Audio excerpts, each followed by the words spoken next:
શ્રી ઘાટકોપર કચ્છ કડવા પાટીદાર સનાતન સમાજના પ્રમુખ શ્રી પ્રફુલભાઈ અને મંચ ઉપર બેઠેલા અન્ય વડીલો અને સામે માતાઓ બહેનો અને મિત્રો, આજે જ્યારે આપણે ભેગા થયા છીએ ત્યારે ખૂબ સારી વાતો જાણવા મળી કે ઘાટકોપર સમાજના કારોબારી સભ્ય અથવા કરતા હર્તાઓ આપણી માટે કેટલી ચિંતા કરે છે. ધન્યવાદ. વાર્ષિક અહેવાલમાં કદાચ એ લોકો બોલ્યા નથી, પણ જે વાતો થઈ એમાંથી આપણને ખબર પડે છે કે એ આપણી માટે કેવા કેવા નાના નાના કાર્યક્રમ કરે છે, ગોઠવે છે. મીઠાઈનો કાર્યક્રમ હોય કે પછી પિક્ચર બતાડવાનો કાર્યક્રમ હોય સમાજ ઉપયોગી, કે પછી રેશન કાર્ડનું કામ હોય, કે પછી ઓલું આયુષ્માન કાર્ડ હોય. કદાચ એક બે વસ્તુ છૂટી બી જતી હશે મારાથી, પણ આ બધા મુદ્દાઓ આપણને સ્પર્શે છે. એટલે ફરીથી આ મંચમાં બેઠા બધા વડીલો પ્લસ સામે બેઠેલા બધા વડીલોને મારા તરફથી ખૂબ ખૂબ આભાર અને અભિનંદન કે તમે આટલું ખૂબ સરસ કામ કરી રહ્યા છો. અને ઘાટકોપરના વાસી તરીકે, સમાજના સભ્ય તરીકે આપણે બધાએ ગૌરવ લઈએ. ઘાટકોપરની ગૌરવની વાત કરીએ તો ઘાટકોપર સમાજનું ગૌરવ એટલું ઊંચું છે કે માત્ર મુંબઈને ગાઈડ કરતું કે મુંબઈને દિશા સૂચન આપતું એવો સમાજ નથી. આ સમસ્ત કચ્છ કડવા પાટીદાર જ્ઞાતિને દિશા આપનારો સમાજ છે.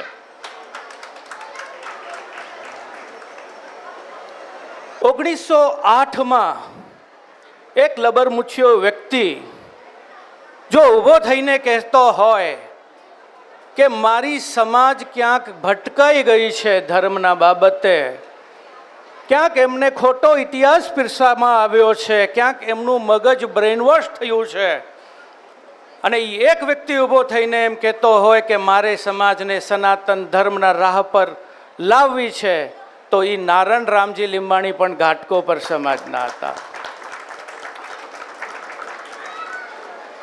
અહીંયા બેઠો બેઠો હું બોર્ડ ઉપર જોતો હતો કે સ્થાપના 2004. આ ઘાટકોપર સમાજની જે છબી છે, એ જે સમાજના જે ગુણો છે, એ ગુણોને દર્શાવતો આંકડો 2004 નથી. આપણી જ્ઞાતિને જો સૌથી પહેલા સંગઠનનો પાઠ શીખવાડ્યો હોય તો એ ઘાટકોપર સમાજે 1908માં જ્ઞાતિ હિતવર્ધક યુવક મંડળ બનાવ્યું હતું. 1918માં કચ્છ કડવા પાટીદાર યુવક મંડળ ઘાટકોપર બન્યું હતું. પણ ઇતિહાસ ભૂલાઈ ગયો. કદાચ આપણા વડીલો આપણને ઇતિહાસ પીરસી નથી શક્યા, કદાચ આપણે જીવનની દોડભાગમાં વ્યસ્તતામાં ભૂલી ગયા હશું. પણ કાંતિભાઈ આપણા ટ્રસ્ટ ફંડના ચેરમેને ખૂબ સારી વાત કરી કે આપણે ઇતિહાસ સમજવો જોઈએ, કારણ કે ઇતિહાસ એવી ચીજ છે જે આપણને ભવિષ્યનો રસ્તો કયો સાચો કે કયો ખોટો એ આપણને બતાવે છે. 1918માં યુવક મંડળ બન્યું અને એ જઈને આગળ 1920માં કચ્છ કડવા પાટીદાર જ્ઞાતિનું અધિવેશન કરતું હોય, 3 અધિવેશન, એનો શ્રેય ઘાટકોપરને છે. સાહેબ, આપણે ગૌરવ લેવાની વાત છે. વાત કરું તો આપણા વડીલોએ કેવા કેવા બલિદાનો આપ્યા છે. જેમ હિન્દુ રાજાઓએ બલિદાનો આપ્યા છે, અનેક હિન્દુ જ્ઞાતિઓએ પોતાના જીવથી બલિદાનો આપ્યા છે ધર્મને ટકાવવા માટે. આપણા પૂર્વજો, આપણા વડીલો જ્યારે 100 વર્ષ પહેલા સનાતન ધર્મમાં આવતા ત્યારે એને નાતબાર કરવામાં આવતા. તમે એને શું છે ને, આપણે નાતબાર થયેલો આ સમાજ છીએ. આપણે નાતબાર કરવામાં આવતા, સગપણો તોડી દેવામાં આવતા, છૂટાછેડાઓ જબરદસ્તી કરવામાં આવતા. છોકરાઓને એકબીજા સાથે રમવા પણ ન દેવામાં આવતા, પણ છતાંય વડીલોએ તકલીફો જોઈ છે. પોતાના માથા ઉપર જે છત્રછાયા સમાજની હટી જાય ને તો કેવી તકલીફ પડે ને, એ સમાજ બહુ સારી રીતે સમજે છે. માટે કેન્દ્ર સમાજે, છગનભાઈ હમણાં કહી ગયા કે કેન્દ્ર સમાજ નિરાધાર સહાય યોજના ચલાવે છે. નિરાધાર સહાય યોજના એટલે શું? વાત લાંબી નહીં કરું, ઘણા જાણો જ છો, પણ છતાં પ્રસંગ છે એટલે મારે કહેવી પડે. નિરાધાર સહાય યોજના એટલે ઘરનો કમાતો વ્યક્તિ જ્યારે કોઈ કારણસર કમાઈ ન શકે અને ઘરનો ભાર, ચલાવવાનો ભાર એ ઘરની સ્તંભ એવી મહિલા ઉપર આવે, બાળકો સાચવા, પતિને કદાચ બીમાર હોય તો પતિને સાચવા, સાસુ સસરાને સાચવવા, એ કેટલી મોટી તકલીફ છે ને, એ ખાલી વાતો કરવાથી ન ખ્યાલ આવે ભાઈ. એ ઘરમાં જ્યારે સમાજના રૂપિયા જાય છે ને, દર 3 મહિને ચેક જાય છે ને, તો એમની આંખોમાં જે ભાવ હોય છે ને, સમાજ પ્રતિ જે ઋણની ભાવ હોય છે ને, અને એના અંતરથી જે આંતરડીથી જે આશીર્વાદ થાય છે ને, એ દરેક જણ જે 250 રૂપિયા આપે છે ને એને જાય છે. આ 250 રૂપિયા જે દિવાળી બોણી, હવે 250 રૂપિયા એટલે શું? આજકાલ તો ચના મમરામાં 250 રૂપિયા વાપરી નાખતા હોઈએ આપણે. આ 250 રૂપિયા શું ચીજ છે? કદાચ એના ઘરે જ્યારે ચેક આપવા જનાર જે વ્યક્તિ હોય ને એને પૂછજો એની શું કિંમત છે. સમાજ આ વસ્તુ વોટ્સએપમાં, ફોટામાં ને નહીં આપે બહાર, કારણ કે સમાજ દરેક વ્યક્તિનું સ્વમાન સાચવે છે. કોઈ પણ વ્યક્તિને એવું ન લાગવું જોઈએ કે હું ગરીબ છું અથવા હું આમ છું, મને દબાયેલો છે, એટલે એની કોઈ દિવસ એડવર્ટાઇઝમેન્ટ નથી આવતી બહાર, કોઈ દિવસ ફોટા બહાર નથી આવતા, એટલે સમાજ કામ નથી કરતી એવું નથી.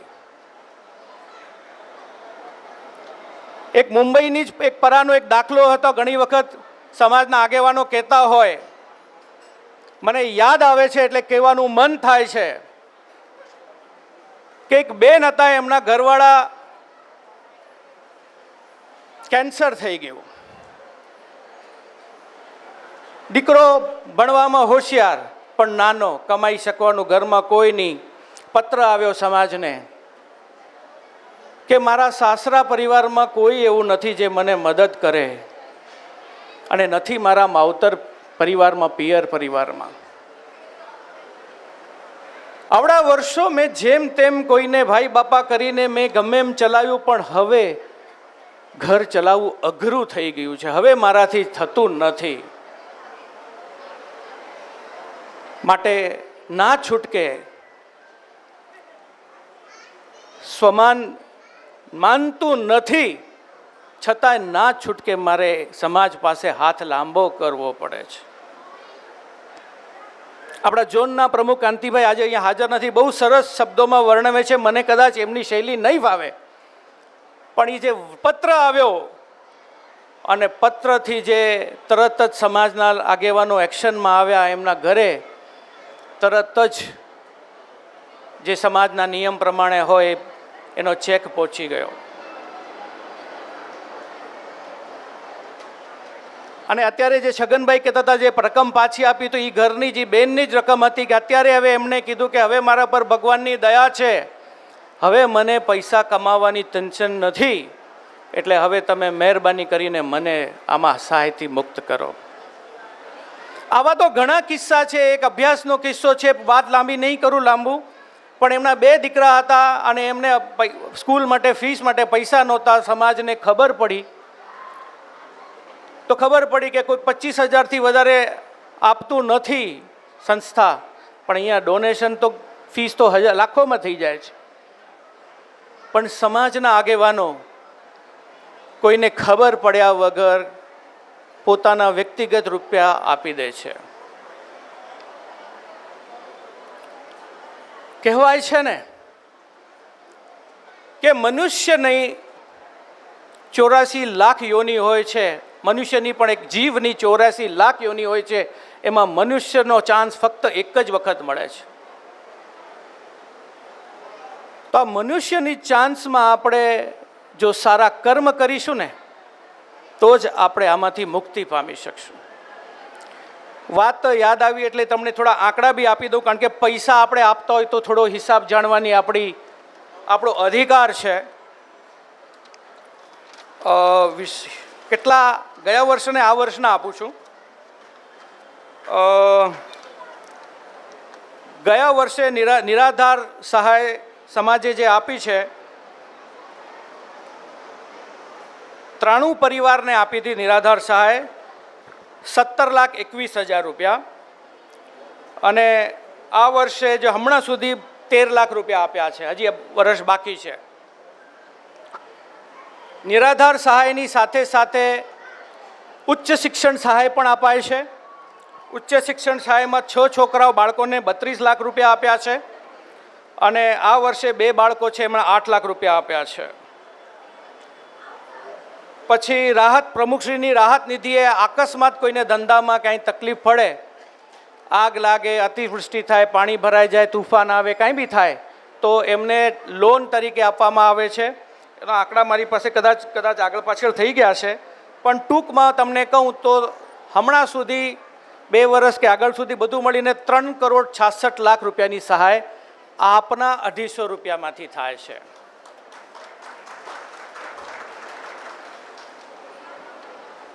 એટલે કહેવાનો મારો ભાવ એ છે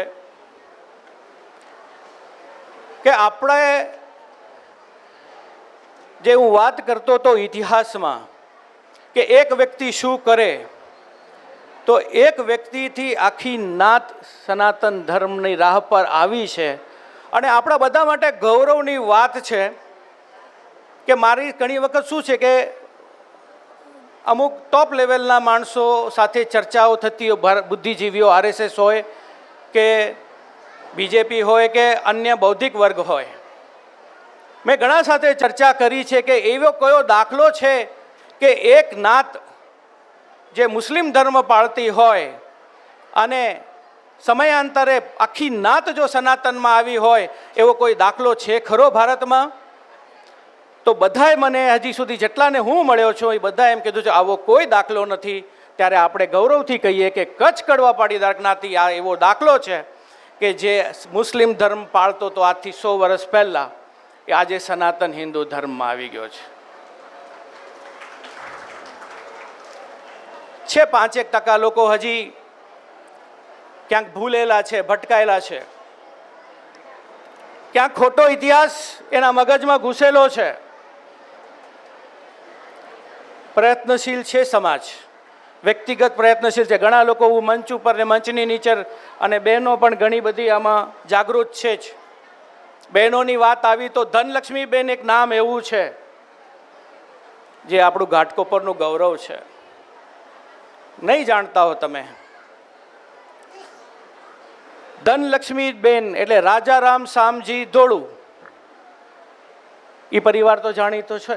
એમના ધર્મપત્ની ધનલક્ષ્મીબેન.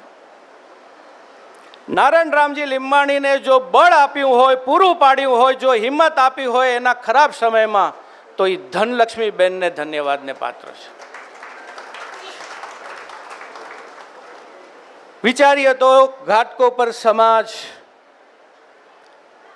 નો ઇતિહાસ બહુ ગૌરવશાળી છે. આપણે જાણતા નથી. જેમ પ્રકાશભાઈએ કીધું, એક સેશન અલગ રાખવો જોઈએ, તો ક્યારેક આવી વાતો આપણે કરીશું લાંબીથી.